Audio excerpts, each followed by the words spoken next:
Students next question कर रहे हैं इस वीडियो में हम आपको पता है 6 क्वेश्चंस कर चुके हैं 8.1 एक्सरसाइज से। अभी हम करेंगे 7th क्वेश्चन।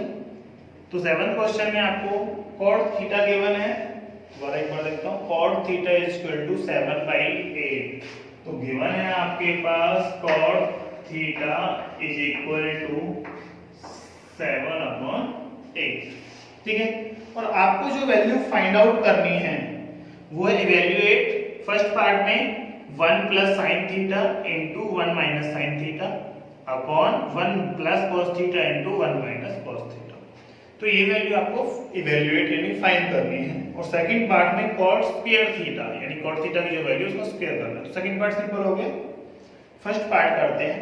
फर्स्ट पार्ट में आपको साइन और कॉस गिवन है, मींस आपको साइन और कॉस की पहले वैल्यू को फाइंड आउट करना है, फिर यहाँ पे सब्स्टिट्यूट करना है। तो वैल्यू फाइंड आउट करने के लिए फिर से वही आपका मेथड, रेशियो बाय डेफिनेशन क्या होता है, base upon perpendicular in case of cot theta. तो यहां से बेस और परपेंडिकुलर की वैल्यू को फाइंड आउट कर लो। तो आपके पास हो जाएगा बेस इज इक्वल टू 7 और सम कांस्टेंट k से मल्टीप्लाई करके बेस हो गया 7k and perpendicular is equal to 8 into same constant k। तो बेस और परपेंडिकुलर आपके पास है। यहां से मैं डायरेक्ट पाइथागोरस यूज कर रहा हूं। अब आपको पता ही है राइट एंगल ट्रायंगल में अगर 2 साइड्स आपको पता हो तो तीसरी साइड को फाइंड आउट करने के लिए हमेशा पाइथागोरस का ही यूज करना है। तो पाइथागोरस डायरेक्ट मैं यहां पे यूज कर रहा हूं। तो पाइथागोरस के अकॉर्डिंग ये होगा √p² प्लस b², ठीक है। वैल्यू रख दो, p और b दोनों की वैल्यू आपके पास है। तो ये वैल्यू अब जब आप रखोगे तो ये हो जाएगा 8 का स्क्वायर 64k² प्लस 7 स्क्वायर करोगे तो 49k² और इसका स्क्वायर होगा। पहले ऐड करते हैं, 9 प्लस 4 13, 6 प्लस 4 10, 10 प्लस 1 जो कैरी से आया था तो ये 11k²। इसका स्क्वायर रूट फाइंड आउट करना है, तो हमें नहीं पता इसलिए मैंने इसे यही रहने दिया, डेसिमल में नहीं निकालना है। तो √113 और k² का स्क्वायर रूट आपको पता है, स्क्वायर रूट कैंसिल हो गई, k रहता है। तो हाइपोटेन्यूज अब आपके पास है। आपको क्या चाहिए, sin थीटा और cos थीटा सब्स्टिट्यूट करने हैं।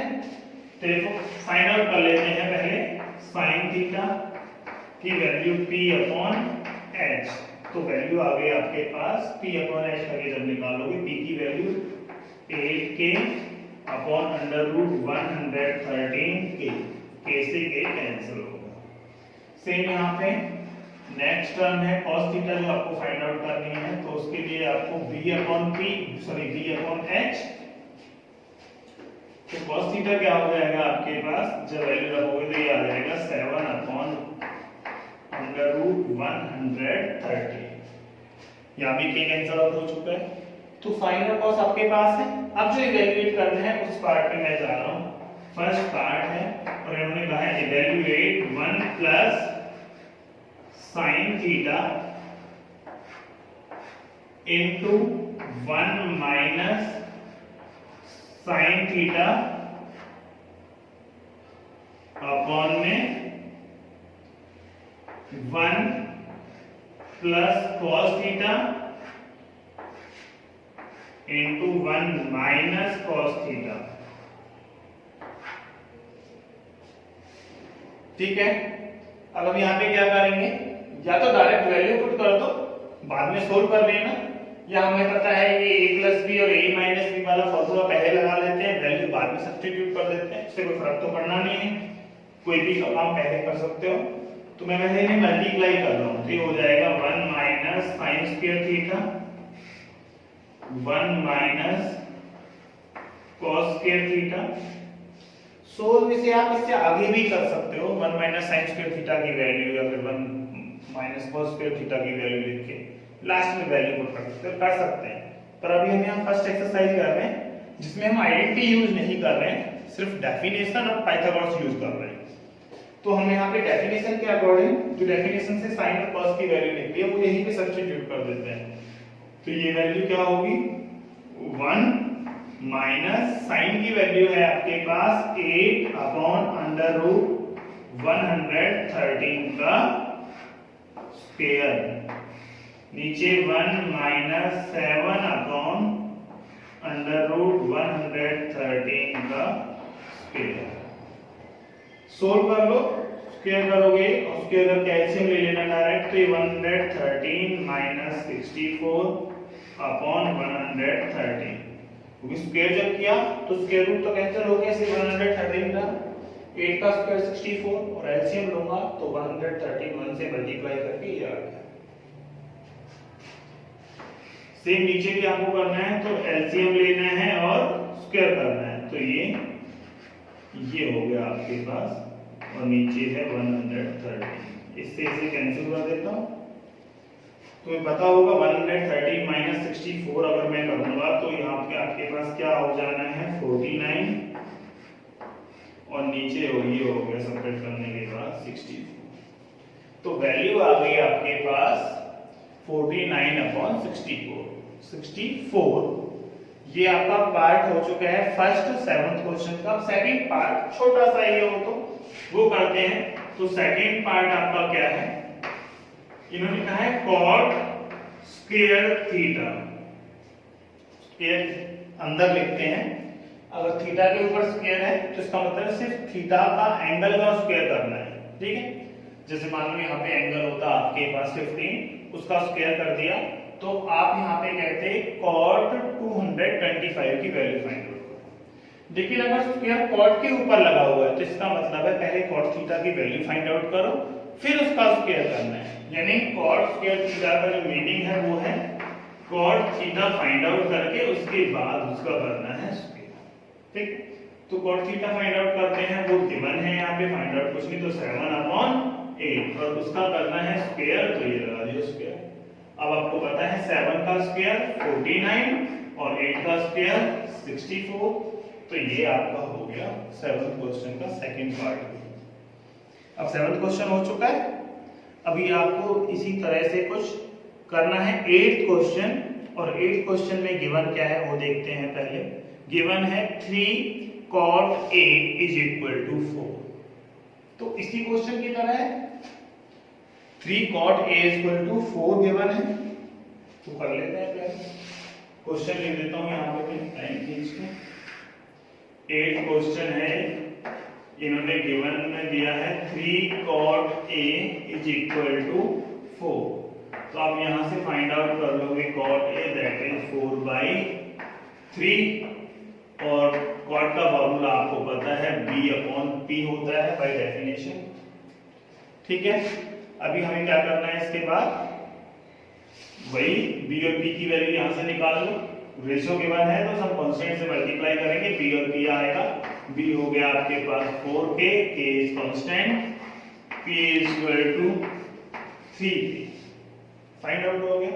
अब पाइथागोरस लगाएंगे, पाइथागोरस से आपके पास h आएगा, तो h आप यहां पे निकालोगे यूजिंग पाइथागोरस। मैं यहां पे लिख देता हूं using Pythagoras, h is equal to होगा 3 का स्क्वायर प्लस 4 का square that is 25 k square, उसका स्क्वायर रूट लूंगा दैट इज 5k, ठीक है। b p और h मींस ट्रायंगल की तीनों साइड आपके पास है, तो सारे ट्रिग्नोमेट्रिक रेशियो निकाल सकते हैं। अब देखना है जो प्रूव कर रहा है उसमें क्या क्या चाहिए आपको। उसमें आपको tan चाहिए और cos sin चाहिए, tan cos एंड sin। तो पहले तीनों की वैल्यू फाइंड आउट करते हैं। Therefore tan a is equal to आपको पता है P/B होता है, तो जस्ट कॉट का रेसिप्रोकल होता है, तो ये हो गया 3/4। sin a आप फाइंड आउट करोगे तो sin का फॉर्मूला P/H, तो P आपके पास 3k और H 5k, तो रेशियो आ गया 3/5, और यहां से cos फाइंड आउट करना है, cos, तो ये हो गया आपके पास B/H दैट इज 4/5। एक चीज और बीच में बोल देता हूं क्वेश्चन के में, ट्रिग्नोमेट्रिक रेशियो जितने भी आपके पास हैं इन्हें स्मॉल लेटर से स्टार्ट करते हैं, ठीक है। यहाँ पे C देखिए कैपिटल लग रहा है पर स्मॉल ही होना चाहिए, सारे ट्रिग्नोमेट्रिक रेशियो ही स्मॉल लेटर से स्टार्ट होते हैं, तो कैपिटल लेटर नहीं लिखना है।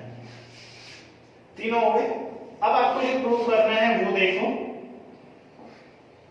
प्रूव जो करना है उसमें है लेफ्ट हैंड साइड ये था 1 minus tan square a equal to 1 plus tan square a। इसकी वैल्यू फाइंड आउट करते हैं। वैल्यू फाइंड आउट होगी तो 1 माइनस 3/4 का स्क्वायर और अपॉन में 1 प्लस 3/4 का स्क्वायर। स्क्वायर करो, एलसीएम लो, तो आपके पास इसे मैं डायरेक्ट यहाँ पे लिखने वाला हूँ, तो वैल्यू क्या आएगी, यहाँ पे देखो 4 का स्क्वायर 16 और 3 का स्क्वायर 9, यानी 9/16। एलसीएम लूंगा 16 माइनस 9/16 दैट इज 7, तो ऊपर हो जाएगा 7, नीचे 4 का स्क्वायर 16 प्लस 9 25, तो ये हो गया 25। एलसीएम दोनों का कैंसिल आउट हो जाएगा, तो लेफ्ट हैंड साइड की जो वैल्यू है वो है 7/25। अब आपको राइट हैंड साइड निकालना है। राइट हैंड साइड है cos square a minus sin square a, तो राइट हैंड साइड की वैल्यू हम यहाँ पे निकाल रहे हैं इसी क्वेश्चन में, वो है cos square a minus sin square a। cos के हमने यहाँ पे देखो cos ये रहा और sin ये रहा, दोनों को स्क्वायर करके सब्ट्रैक्ट कर दो, दैट इज 4/5 का स्क्वायर माइनस 3/5 का स्क्वायर। ठीक है, स्क्वायर करो, सब्ट्रैक्ट करो, तो ये रह जाएगा 16/25, स्क्वायर करने के बाद माइनस 9/25 और 16 माइनस 9 आपको पता है 7/25। हो गया, तो दोनों साइड आपस में इक्वल है, लेफ्ट हैंड साइड और राइट हैंड साइड, तो मैं यहाँ पे लिखने वाला हूँ left hand side is equal to right hand side. यही पूछा था इक्वल है या नहीं है, दीज आर इक्वल और नॉट, इक्वल है। Okay, thank you.